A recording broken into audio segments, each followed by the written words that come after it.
Hi guys! Ngayon guys, nagluto ako ng pudding.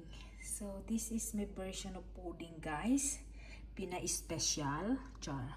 Kasi guys, ang dami namin yung bread na hindi maubos. Nag-ipon-ipon na lang siya guys. So ngayon, nakita ko yung nag-scroll ako sa YT. Nakita ko yung pudding. At ayun guys, napagawa ako agad ng pudding guys, kaysa naman itatapon ko yung mga tinapay.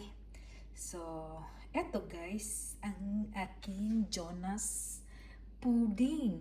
Pero special lang itong sa akin guys, kay with nuts sa ibabaw. Ayan guys. Actually guys, tinikman ko to siya bago niluto. Ang sarap niya guys. Lalo na siguro pag ganito guys, naluto na siya. So, kain tayo nito guys ng Jonas pudding. Babush!